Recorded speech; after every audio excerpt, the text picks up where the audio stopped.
Revolutionary talk for revolutionary times. Promoting peace, liberty, and prosperity around the clock. LibertyTalk.fm.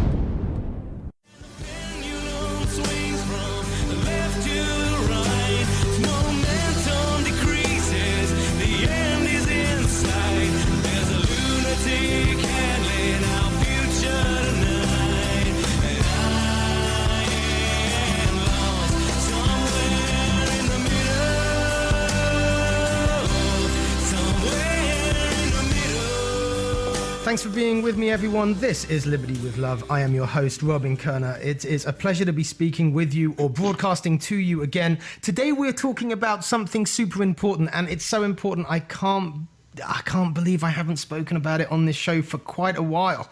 A long time, I think. We're talking about healthcare today, and a lot of people are talking about healthcare now, and it's like living in some kind of Kafkaesque nightmare, this country, when it comes to healthcare. That's my humble opinion, and that I think of many others.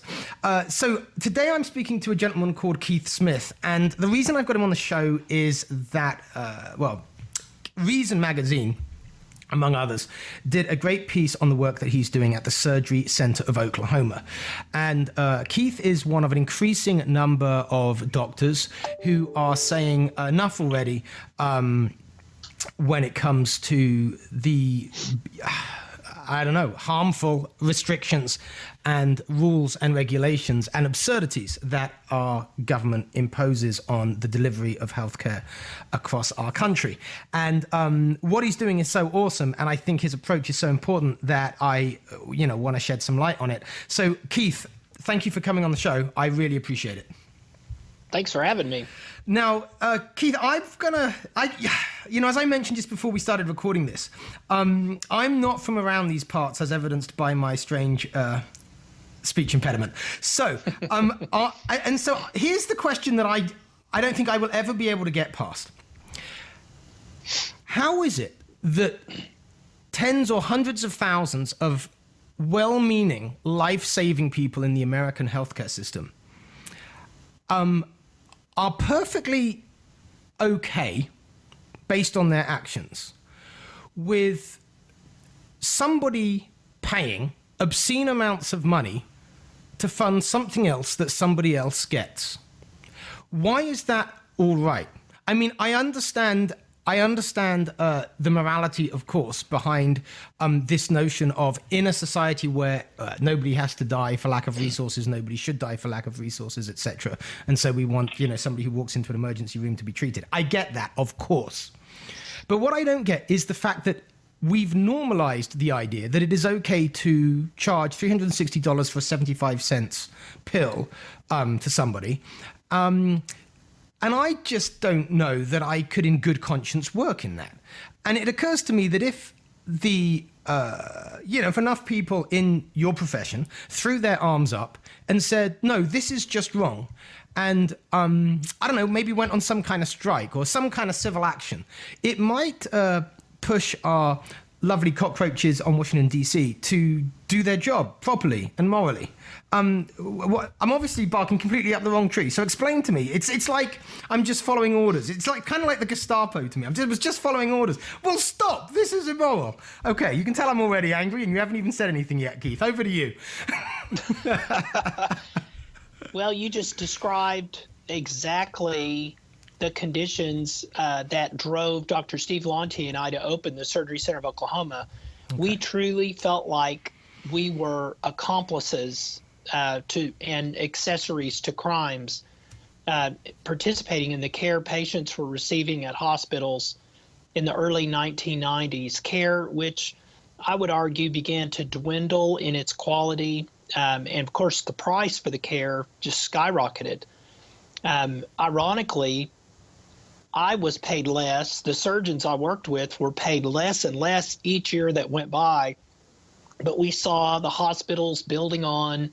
We saw the administrative staff of the hospitals balloon. We saw the bureaucracy in the cesspool, Washington, D.C. explode.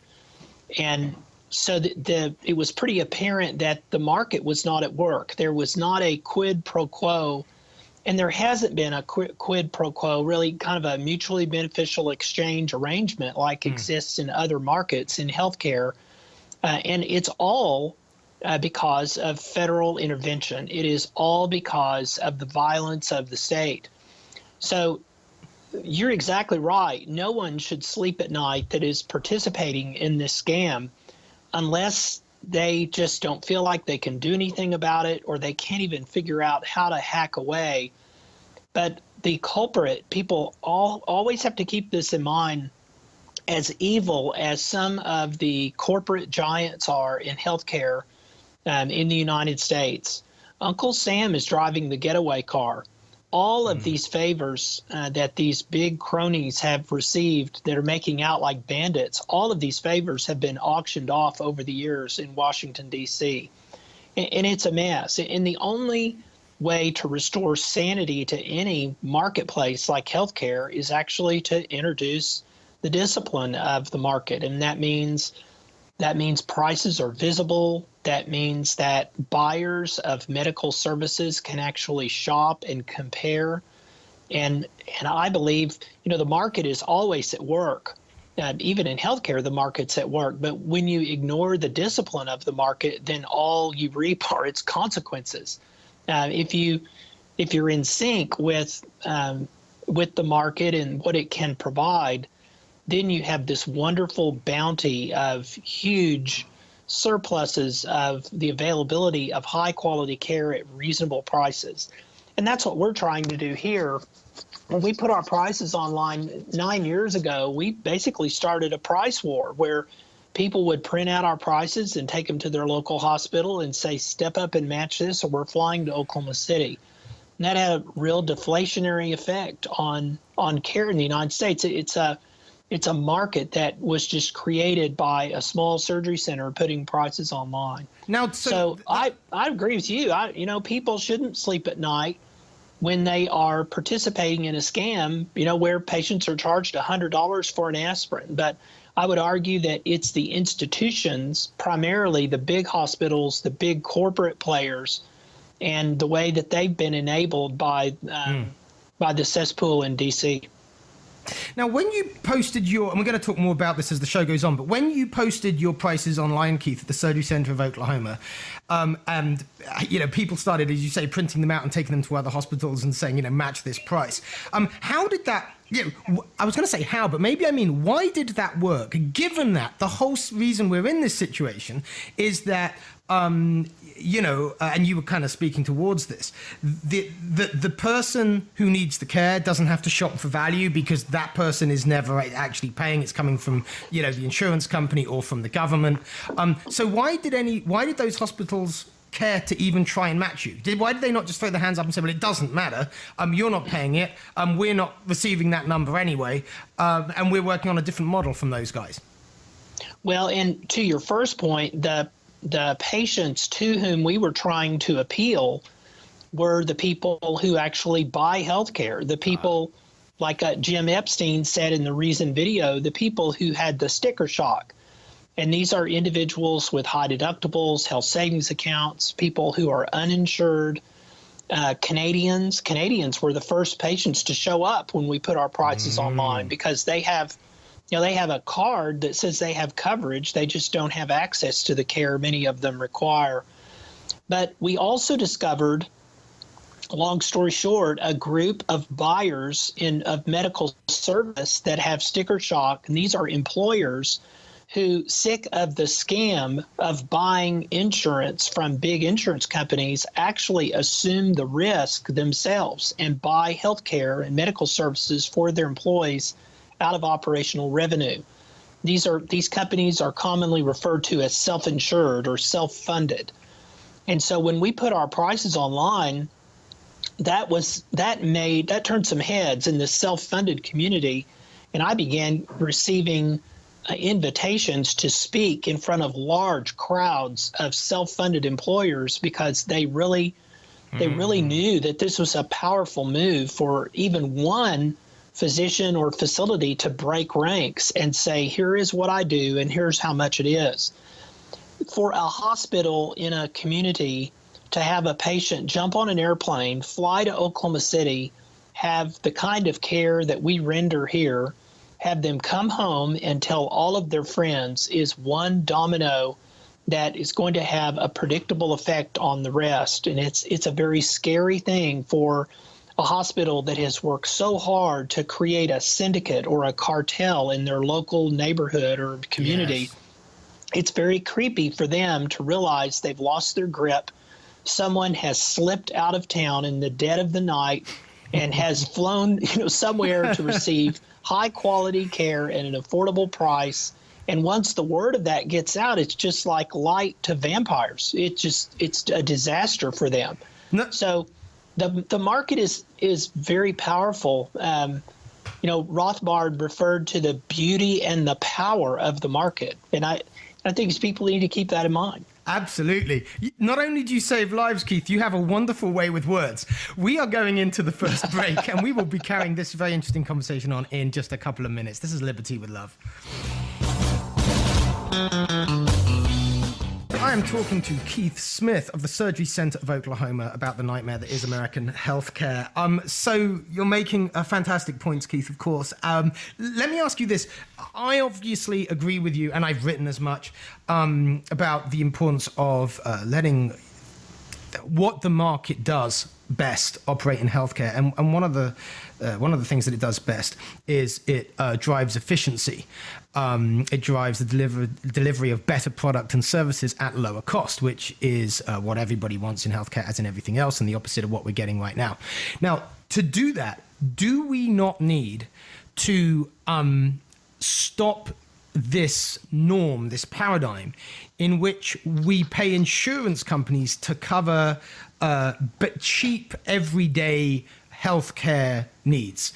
Do we need to stop that so that, I do look at the sticker price for, whatever it is that I'm buying that isn't catastrophic in the healthcare space?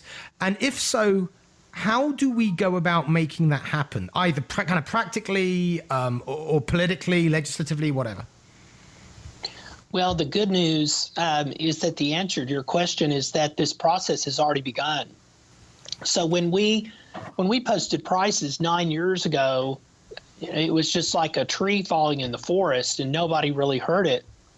And then somebody did hear it. And the next thing we knew, there were patients traveling to Oklahoma City to have surgery. And the next thing I knew is I was getting emails initially in disbelief and then angry from the physicians and hospitals who had lost business to us. And then they kind of went through the 4 stages of grief and they finally got to acceptance. And they asked me if I would help them figure out how to copy us. And I said that was one of my goals, was to help people copy us. Okay, so let me stop you there, Keith, because this is fascinating. Because I asked you about the it's almost this kind of Stockholm syndrome, that I'm just doing, obeying my orders.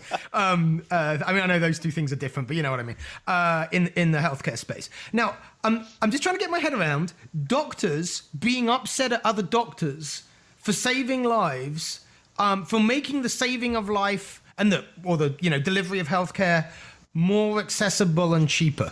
How does it occur to anybody to get angry about that? Do these people act? I mean, that says to me that there are people in the space who have so gone native that they think they have a right now. They're not only are they going to gouge people, they have a right, an entitlement to do it. Am I overstating it? No, you're not overstating it. I will say, though, that the predominant and primary emotion that most physicians in the United States have right now is fear. So for a patient to walk out of a physician's practice to go to some higher value, better destination is a very creepy scenario for a doctor. But I'm proud to say, and I feel completely vindicated, there are many physicians and practices in institutions and hospitals in the United States now that have copied what we've done. So the good news answer to your question is, yes, insurance needs to be returned to its rightful role to guarding against uncertainty. what the problem is that a colonoscopy or your gallbladder removal has entered the realm of uncertainty thanks to interventions by the federal government. So to the extent that these medical services, which ought to be very affordable out of pocket, become more reliable, certain expenses with prices attached online, then people begin to understand that, well, wait a minute, it doesn't actually make sense for me to pay $1,500 a month, and pay $18,000 a year for health insurance when I could have paid for my cruciate ligament reconstruction and my gallbladder removal and my carpal tunnel for cash and my screening colonoscopy and all of my primary care needs for half of that.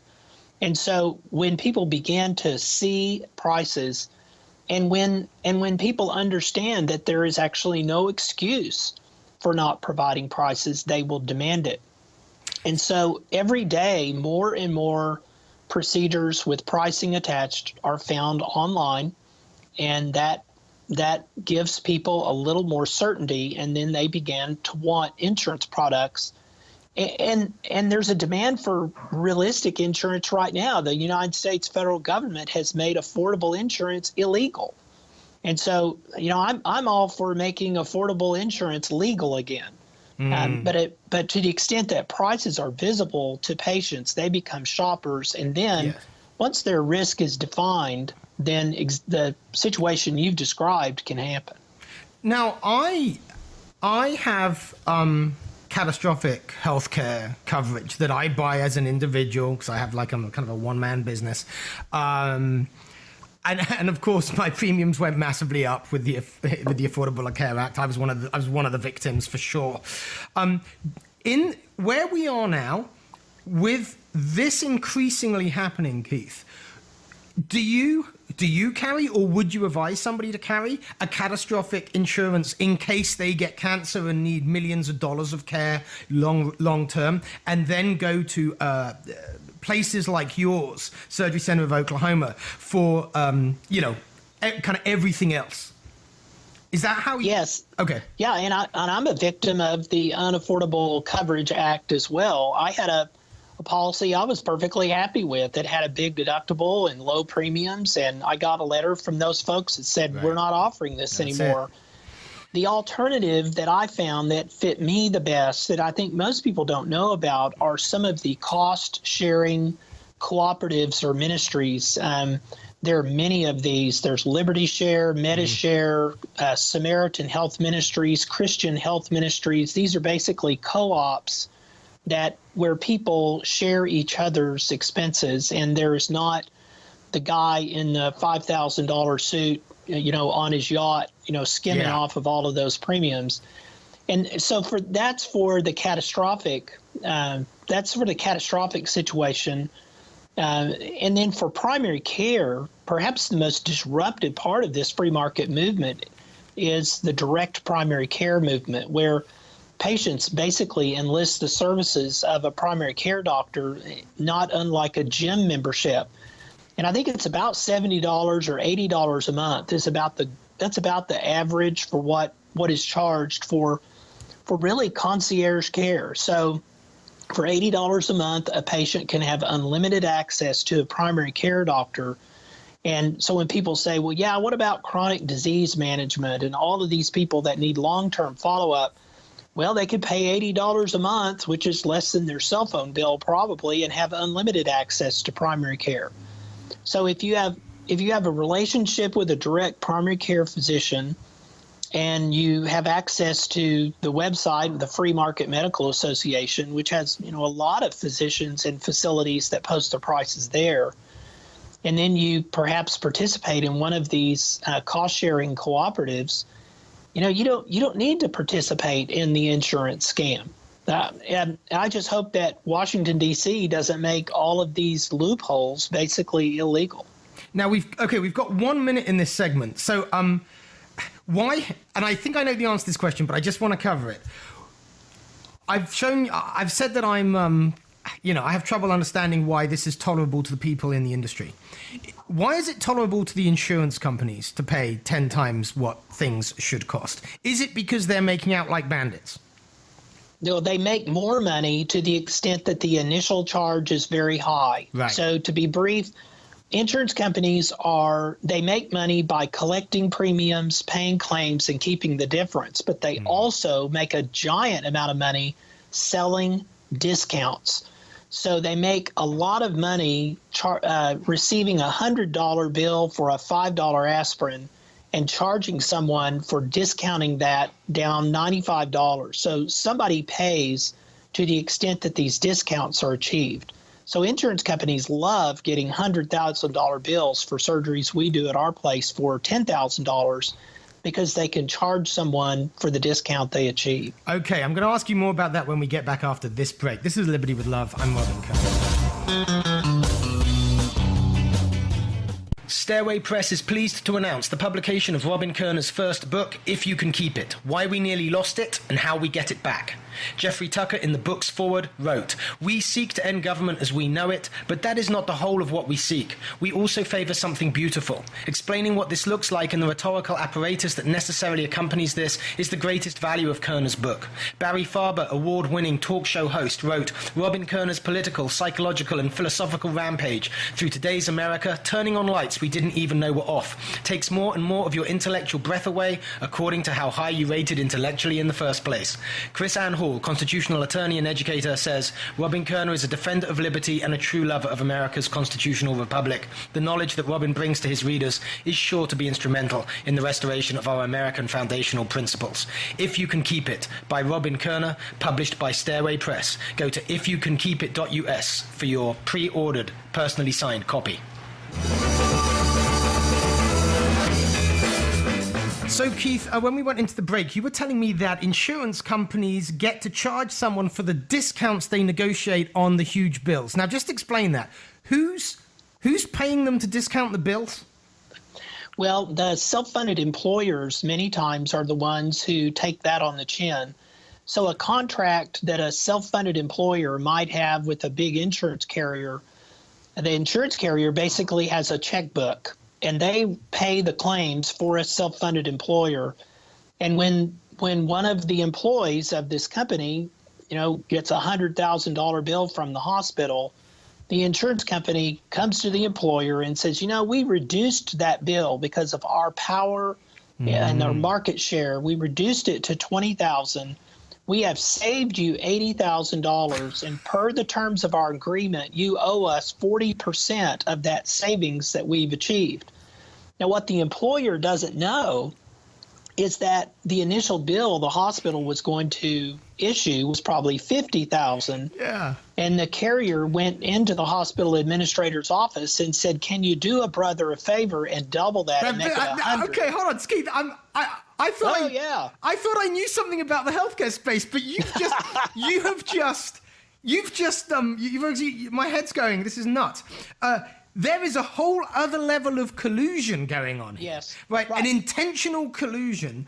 Now, this would be, surely, unless there was laws specifically written not to require this, this would be fraud in any other realm. I mean, it's immoral and it would be fraudulent. Yeah, but I would caution you, before you're too outraged with the insurance companies who do this, keep in mind how this all came about. Yep, these are all favors that have been purchased from legislators all through the years. These scams are all tolerated, and they go on because Washington, D.C. has not only promoted it, but they protect these companies from competitors who would like to get in the marketplace and do the right thing.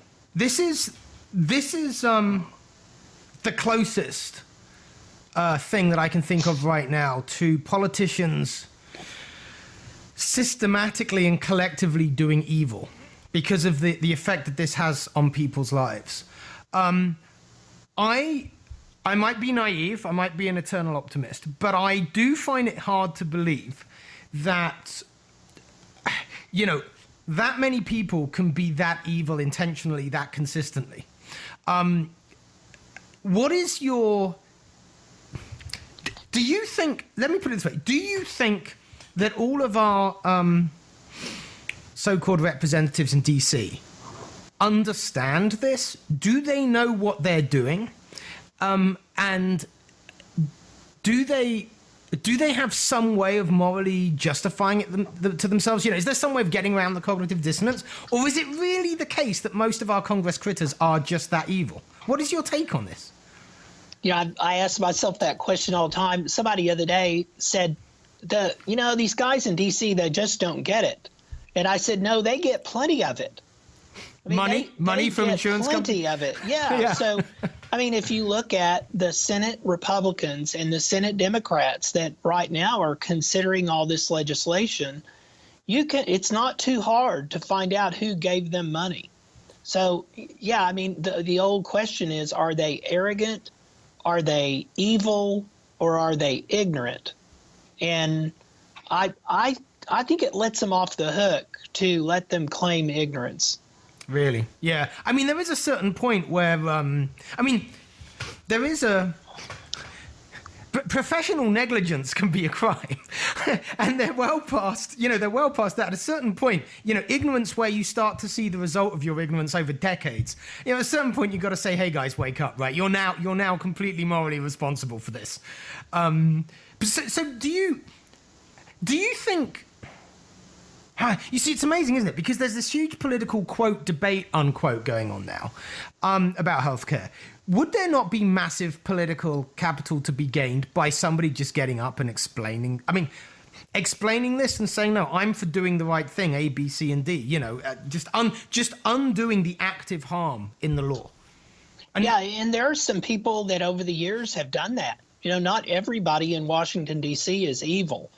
Most of the folks that are in government that are in positions of power, though, are accepting money from corporate health care. And there's a lot of people that are making money off of a very dysfunctional system. I mean, there's money to be made when there's all this friction. But there are some good people up there, and they stick out because they seem very alone, and they say things that sound principled. I mean, Ron Paul is a very principled guy, and he completely gets this. I mean, he was basically a pariah in D.C. when he was there, and his son Rand Paul sounds very alone. And when you listen to Rand Paul say, I would like to see affordable insurance made legal again. I mean, those kind of things, that really scares the industry, because the industry has worked very hard to get in a position where, it's an oligopoly. I mean, they basically are controlling the industry, and they're making a lot of money. Many of them are making huge, huge amounts. So, yeah, it's a mess. I encourage people to not look to Washington for any kind of an answer, though. I mean, they're the source of the whole problem. The idea that we should look to Washington, D.C. to rescue us from the problem they've created. I think that this is a very the free market movement in healthcare is a very ground up movement. It's not some top down movement, some central plan that a bunch of drunken legislators have come up with to line their pockets even thicker. What's going on in the United States right now is very exciting, because individuals and small facilities, they've really pulled up their bootstraps and are, being honest with patients about pricing and not price gouging them and not bankrupting people because they're sick. And all of this is happening in spite of Washington, D.C., and it's very exciting. And I am incredibly optimistic, because I believe the power of the market, it dwarfs the power of the corrupt legislators' pen. That comment, Keith, you preempted completely the next question I was going to ask you. I was going to say, you sound like an optimist, but it seems to me that there's one of two ways that this can go. Either we could have a market breakout, or the government could yet more violently impose itself yet more awfully on, we the people serving we the people in a system of mutual benefit, which is the voluntary sector, the free market. Now, why do you think that they won't suppress the good that is being done by folks like you in the medical community. Why do you think we're going to break out? Why? I mean, I really want to believe you. Well, and I think that because it's healthcare, because it's medical services, eventually one of these legislators is going to want their child to have their tonsils out and have a reasonably high quality experience. But they've got their insurance package. It's that whole problem again. They don't have to shop for value. Somebody else is paying. They're going to go off to the best hospitals in DC. Why do they care? Like, why do they care?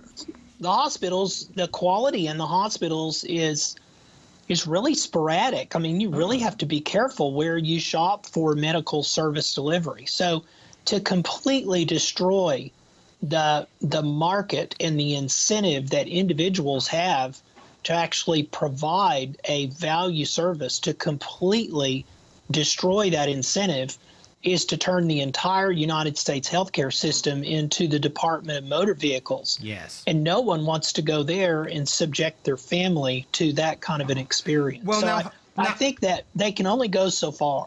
Okay, so that's interesting because that is exactly what they've done in huge countries like Russia and Venezuela, because you get a bunch of people with power who don't think that they will be subjecting their families to that experience, although it always works out that way, because what they think they're doing is guaranteeing some minimum level of care and therefore doing good. Right. And it doesn't work out that way, but that's the good intention with which the road to hell is paved. So, well, and but then again, don't allow them ignorance. Don't let them off the hook with being these wide-eyed do-gooders. Okay. They know exactly what they're doing, and then they can be like the shameless Canadian bureaucrats who inflict all of this on all of the citizens up there and then cross the border into the United States and shop for care and receive their medical services on this side of the border. So the political excuse is, yes, we're going to guarantee care for all. But I'll tell you, last month we had 20 Russians here at the Surgery Center of Oklahoma, the former republics of Russia, and they were here because they know their system has failed, and they wanted to bring these free market ideas back to Russia and implement those there. We had a film crew from Germany, because Germany's socialist system is not working well, and even the Swedes, the folks that Bernie Sanders holds up, their system is a disaster, and they're privatizing. And you're seeing folks from Poland come over to Great Britain and open up urgent care and private clinics there because the wait times at the NHS to see a primary care doctor have skyrocketed. So the whole world is turning its back on the Department of Motor Vehicles kind of care. And so for the people in the United States to actually think that that is a workable model, it just means that they're not keeping up to date with what really is going on. This is such a great interview, Keith, because what you're doing there is you're saying, look, we can stand back even further from the US than the US, and because there have been these experiments run in most of the Western world, and what you're saying is, the trends are all pointing the same way. It's been exhausted. So now we're on to the next thing. And the next thing is the pendulum swinging back to the free market. So now, in that bigger context, I see where your optimism comes from. So we've got about just under 5 minutes left in this segment, Keith. If you could, we've talked about the big paradigmatic problems with healthcare. But I know also there are some specific regulations that also do a lot of harm. Somebody was telling me, I was at Freedom Fest recently, and somebody was telling me about laws that the practical effect of which is that hospitals are throwing out supplies before they need to and replacing them, driving up costs.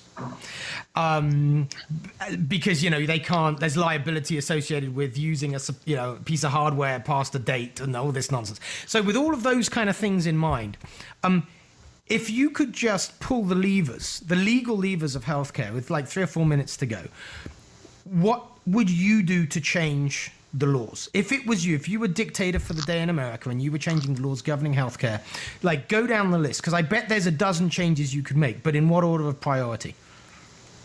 Well, Ludwig von Mises was asked one time if he were king for a day, what would he do? And he said, I would resign. Yes, he did say that.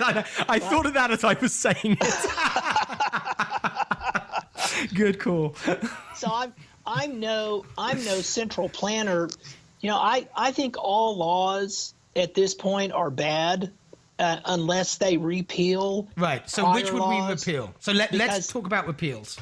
Yeah, and so I believe people naturally are cooperative. As Professor Robert Higgs says, there are some people out there that are just no damn good, but most people want to cooperate and get along. And to the extent that laws are present, they interfere with people's natural inclination to cooperate. Some of the laws that have been passed that have the most disastrous effects are ones called certificate of need, where somebody can't open a surgery center in most states unless they go before a star chamber of hospital administrators with whom they're about to compete to get their permission to open the facility. Now, who does that benefit? Obviously repeal I know, it's crazy. Since when? Since when have we been doing that? Those certificate of need laws came about in the 70s, not long after Nixon's administration, Republicans inflicted the HMO Act on us. So many states have repealed these certificate of need laws, but in most states, those certificate of need laws still exist. And then, of course, there's Obamacare, which put all of the small insurance companies out of business. That was one of the purposes of this medical loss ratio, this 30% medical loss ratio. The purpose of that was to consolidate the insurance industry. So the Unaffordable Care Act is a disaster. HIPAA is a disaster. And HIPAA, just explain that. HIPAA is the law that was passed that supposedly protects your portability of your insurance and your privacy. But what it allowed bureaucrats to do was to invade your privacy, and there's nothing about your medical records that are secure anymore. The electronic medical records provisions that punish physicians who don't digitize medical records, that has rendered medical records less secure. So that high tech, all of these laws that are passed by the federal government they're just a disaster, and they do exactly what you would think. I mean, they hamstring the industry, they stifle innovation, and you can ascribe it to ignorance if you want. I think it's just evil. And the whole purpose is to line the pockets of the favored cronies. And they have an auction every day, and whoever ponies up the most in Washington, they get the best deal. You know what, Keith, after this interview, I feel almost so dirty talking about this stuff. I'm going to need to have a shower. It's horrendous. We're going into the last break. I'm talking to Keith Smith. This is Liberty with Love. Okay, Keith, I want to ask a question at the end of the show that I think your answer to it will actually be useful for individual Americans. If somebody takes the approach that you're suggesting, where they get their regular health needs covered on the free market, price shopping in the normal fashion, and they go to a co-op type arrangement for catastrophic coverage rather than normal insurance, will they pay a penalty under Obamacare, to the IRS at the end of the year for not carrying approved insurance? And if not, could the government not slap penalties on people for operating in that way as customers, and therefore kill the free market in its tracks? Yeah, I encourage people to think of the government and state at all levels like a rattlesnake. I mean, it's never safe to be around a rattlesnake at any point. So you don't know what the government is going to do. Currently, the Unaffordable Coverage Act had a specific clause that exempts everyone from the tax penalties that is part of one of the co-ops that I mentioned earlier. So you can belong to one of these co-ops and not worry that the IRS is going to come take away some percentage of your gross income.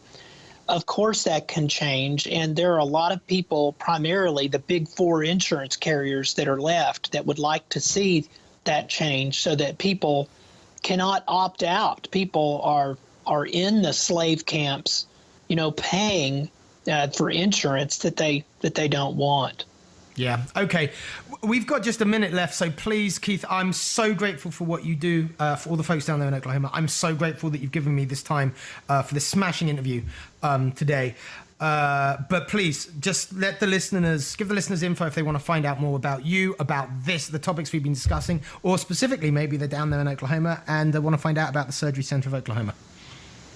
Well, our website, thank you, and I've enjoyed it too. Our website is surgerycenterok.com, and we're on Facebook and Twitter. I've got a blog with some videos that explain how the insurance companies reprice, and I'd also check out the Free Market Medical Association for even more people like us. Perfect. Thank you so much, Keith. I really appreciate it. This is Liberty.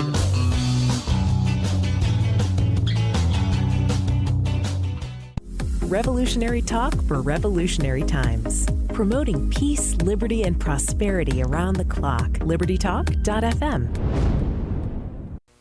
If you appreciated this episode of Liberty with Love with Robin Koerner, then please go ahead and like it, subscribe to my channel, and maybe check out one of the other episodes like this one here.